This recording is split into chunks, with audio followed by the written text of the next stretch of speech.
Good morning po sa ating lahat. This is Coach Chris or Coach Ape ng track and field, no? Coach. Pag-usapan natin yung quality or spike shoes, no?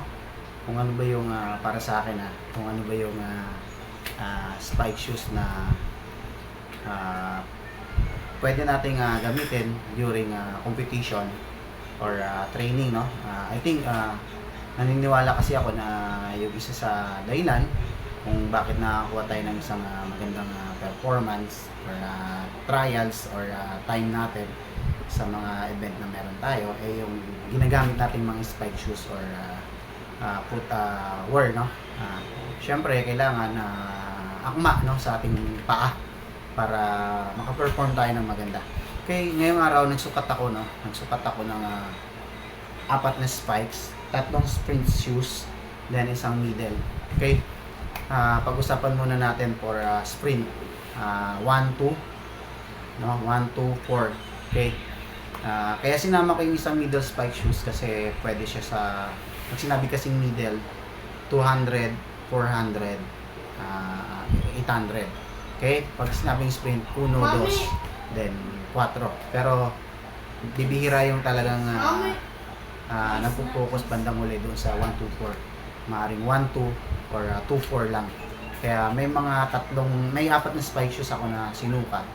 At since 1998 nag-start kasi ako maging athlete. 1998, batch 98 ako, Centennial palaro sa Panaad, Bacolod. Representing NCR team. Okay? Grade 6 kami na. Okay, syempre sa tagal-tagal natin na nasa field na to, maraming spikes na yung ating na-try simula elementary hanggang high school hanggang maging college tayo. Okay? Pero may isang spikes ako ngayong araw na talagang sinukat ko at grabe, iba yung pakiramdam at ito yung talagang top 1 para sa akin. Okay, pero magsimula muna tayo sa top 4 kasi 4 eh. Para sa akin top 4. Okay, sinukat ko itong spike shoes ng Nike na Zoom Rival S, no? Ito, sinukat ko siya. Okay. Ito. Phoenix natin ito, 9 kasi ito yung size. Yung paa natin kasi size 9. Ito, maganda rin, no? Maganda siya for 1, 2. Then para sa akin 1, 2, first 1, 2. Maganda to, itong spikes na to. Kaya kung meron kayong makukunan or mabibilhan, ito, nire-recommend ko to sa mga sprinter na nag-1, 2. Then, pwede rin siguro sa 100 hurdles, then 110 hurdles. No? Pwede to, itong Zoom Rival S. No? May video ako ng pagsukat, i-attach ko dito sa video na to. Pero ito yung top 4 na sprint shoes na maganda, no, para sa akin. Okay? Ito. Yan. At ito, nire-recommend ko nga ito sa mga sprinter na mga atleta na nag-iisip, no, kung ano ba yung spike shoes na gusto nyong bilhin. Ito yung isa sa mga top 4 na napili natin. Okay? Okay, next. Hyper Sprint. A6 Hyper Sprint 8. Ito yung bagong labas ng sprint shoes ng A6 last year, no? 2020, I think 2023 model to, or 2022. Okay? Ito, no? Maganda rin tong spikes na to. Ito, pwede to sa 1, 2 din, no? 1, 2. Yan, ito, 1, 2. Yan, sinukat natin to, Phoenix natin. Sanay kasi tayo gumamit ng spikes kasi nung naglalaro pa tayo, ang lagi naming supply is A6. No? At ang A6 kasi hindi rin basta-basta pagdating sa quality, no? Yung gawang Japan kasi itong A6. Kaya ito, no? Isa rin to sa mga nire-recommend ko doon sa mga sprinter kung naghahanap or nagde-decide kayo ng spike shoes na pwede nyong i-fix or pwede nyong bilhin. A6 Hyper Sprint 8 no? Pwede ito. Okay, next, meron ako dito nabili. This is ano, no? Mga ukay. And then, nagbi-business kasi ako. Nag-start ako ng business for ukay. At, nagtataka ako ng mga panahon namin, napakahirap maghanap ng spikes. Pero sa ngayon, hindi naman din ganun kadali, pero talagang tiyagaan lang. Kaya may mga spikes tayo na dumating at pinipix natin to. At kaya ito 100% na sinasabi ko sa inyo na maganda talaga tong mga spikes na nakuha natin. Kasi sabi ko nga, simula noon 1998, nasa field na tayo ng track and field. Hanggang ngayon, coach na tayo. Kaya alam natin, no, kung ano yung kalidad ng isang spike shoes. Tapos ito, meron akong nabili na New Balance model SB400. Itong spikes na to, maganda to for 1-2, no? Kasi yung kanyang form, yung kanyang ilalim kasi plastic. Tapos itong kanyang form, nakaano siya, nakaangat yung harap, no? Kaya pagka nasa oval kayo, or nasa oval ka, pag pinlock mo yung paa mo, ito automatic nakaangat mo yung heel. Okay, kasi itong harap naka-bend na siya, or angat, naka-flat, and then yung likod naka-angat.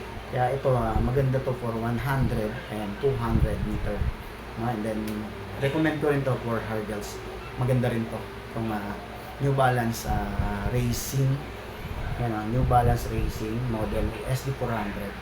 Okay? Maganda ito. Yan. Okay, pinix natin to. Lalagay natin yung video natin yung pag-fix natin. Then, pinakamalupit, no, para sa akin. May nasukat ako na pang middle distance. Pero pwede to pang 200 para sa akin, pang 200, 400 and 800 and also 400 hurdles. Kasi dati ang laro ko yan 8, 4, 400. Then nag sideline din tayo 4 jumps, 3, 4 jumps, then 110. Okay, ito iba to, ang ganda. Ito ang pinaka the best. Lalo na sa mga nagpo 400 runner, 800 runner. Ito, hanapin nyo yung model na to. Itong Brooks ELMN MN8. Ito, ang hirap. Siguro ito, isa pa sa mahirap hanapin ni search. Pero, at saka yung studs pala nito naka-fix. Pero grabe, ang ganda, ang sarap sa paa.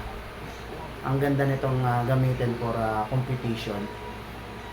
Ayan o, MD. Ibig sabihin, middle distance. Usually, dalawa to Meron kaming nakuha na LD, long distance. Pero na-solve na. Ngayon, itong spikes na to, binibenta ko to.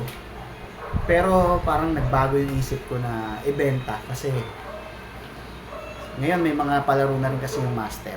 Kaya kung meron akong spikes na talagang pwedeng gamitin itong spikes ng Brooks na to, napakaganda. Tsaka yung kanyang materials, iba na siya, hindi na yung typical na mga rubber na spikes yung ginagaya. Ito para siyang foam, malambot na foam.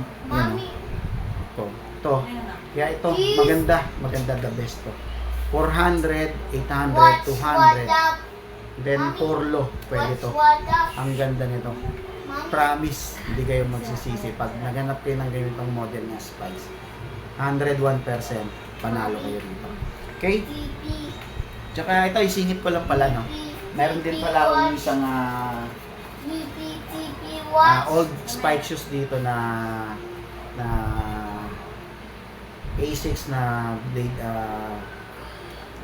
blade to hindi ko lang mano yung ito maganda rin to. Pero yung ilalim kasi nito is plastic talaga. Ito, ginagamit pang 1, 2. Gawang Japan din to, yung A6 na to.